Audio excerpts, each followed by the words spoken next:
তোমরা অনেকেই কিন্তু জেনারেল পেপারে শুধুমাত্র পাস করতে চাও, বা এরকম অনেকে রয়েছেও যাদের জেনারেল পেপারে হয়তো সাপ্লি রয়েছে। সেই রকমই যারা সিউর আন্ডারে সোশিওলজি জেনারেল রয়েছে, যাদের থার্ড সেমিস্টারে, তাদের জন্য পরীক্ষার একদম কয়েকদিন আগে, একদম শেষ মুহূর্তে আমি এমন কয়েকটি প্রশ্ন তোমাদের জন্য আজকে এনেছি আজকের ভিডিওতে। মাত্র 7টা প্রশ্ন তোমাদের আছে।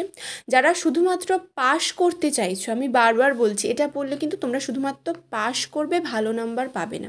যারা ভালো নাম্বার পেতে চাইছো তাদের জন্য আমার আলাদা একটা ভিডিও আছে, তাতেও মাত্র কিন্তু অল্প কয়েকটি প্রশ্ন দেওয়া আছে। সেই কটা পড়ে গেলে তোমরা কিন্তু 100% কমন পেয়ে যাবে এবং তোমরা ভালো নাম্বার পেয়ে যাবে।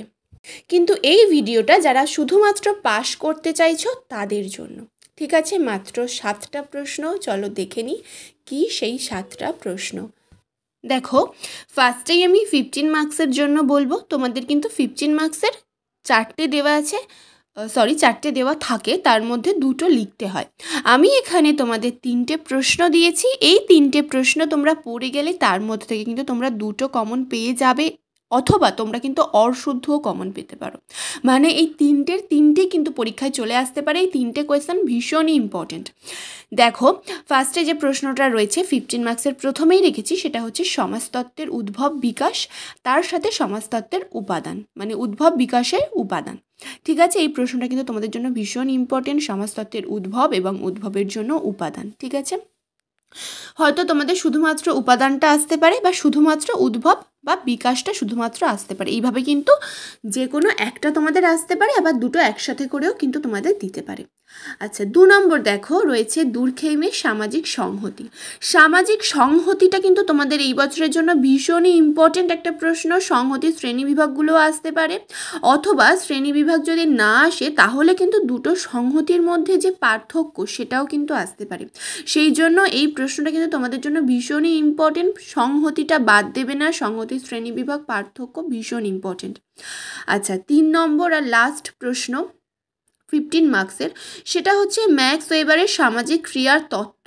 সামাজিক ক্রিয়ার যে তত্ত্ব সেটা পুরোটা ভালো করে পড়বে। সামাজিক ক্রিয়ার তত্ত্ব, বৈশিষ্ট্য, প্রকারভেদ, পুরোটা ভালো করে একটা 15 মার্কসের মতো বড় একটা অ্যান্সার তৈরি করবে। এটা কিন্তু তোমাদের জন্য ভীষণ ইম্পর্টেন্ট। এই 3টে যে 15 মার্কসের মাত্র যে 3টে প্রশ্ন তোমাদের আমি দিলাম, 3টে প্রশ্নের মধ্যে একটাও প্রশ্ন বাদ দেবে না। তোমরা যারা পাস করতে চাইছো আর যারা ভালো নাম্বার পেতে চাইছো, তারা কিন্তু বড় সাজেশন ভিডিওটা দেখে আসো।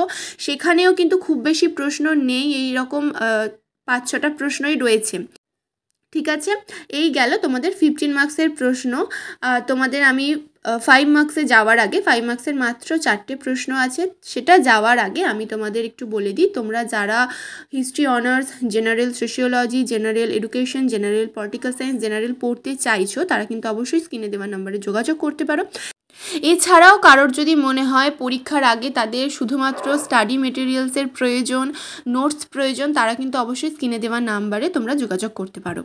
আচ্ছা, এবার চলে যাচ্ছি 5 মার্কসের প্রশ্নে। মাত্র 4টে প্রশ্ন তোমাদের আছে। 15 মার্কসের তোমাদের যে 3টে প্রশ্ন দিলাম সেখান থেকে তোমরা কিন্তু 2টো কমন পেয়ে যাচ্ছ, আর 5 মার্কসের যে 4টে প্রশ্ন তোমাদের দিচ্ছি সেই 4টেই কিন্তু পরীক্ষার জন্য ভীষণ ইম্পর্টেন্ট। 4টেই কিন্তু তোমরা পরীক্ষায় কমন পেয়ে যাবে। তো এইগুলো পড়লে তোমরা কিন্তু মোটামুটি যারা পাস করতে চাইছো তারা কিন্তু একদম 100% পাস করে যাবে। তো চলো দেখে নেওয়া যাক 5 মার্কসের প্রথমেই যে প্রশ্নটা রয়েছে সেটা হচ্ছে সমাজতত্ত্বের উদ্ভবে ফরাসি বিপ্লবের গুরুত্ব। ঠিক আছে, এই প্রশ্নটা তোমাদের আসবেই, ভীষণ ইম্পর্টেন্ট।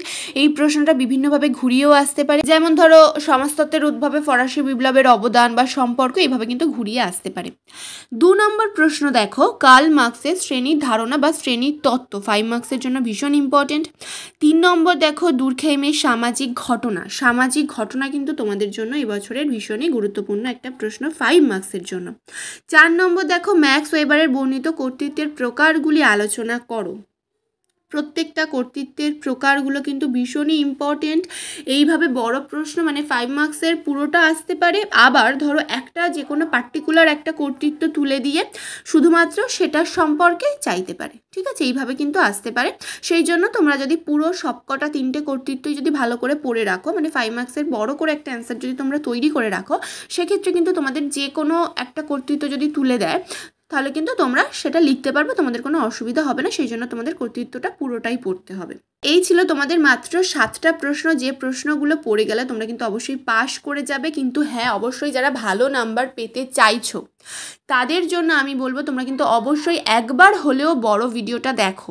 কিন্তু এই যে প্রশ্নগুলো তোমাদের আমি দিলাম সেগুলো কিন্তু অবশ্যই বাদ দেবে না, সেগুলো ভালো করে পড়বে। আর ফাইনাল সাজেশনে যে প্রশ্নগুলো দিয়েছি সেইগুলো তোমরা সবকটা যদি পড়ে যাও তাহলে কিন্তু অবশ্যই তোমরা ভালো নাম্বার পেয়ে যাবে, সেখান থেকে কিন্তু তোমরা 100% কমন পেয়ে যাবে।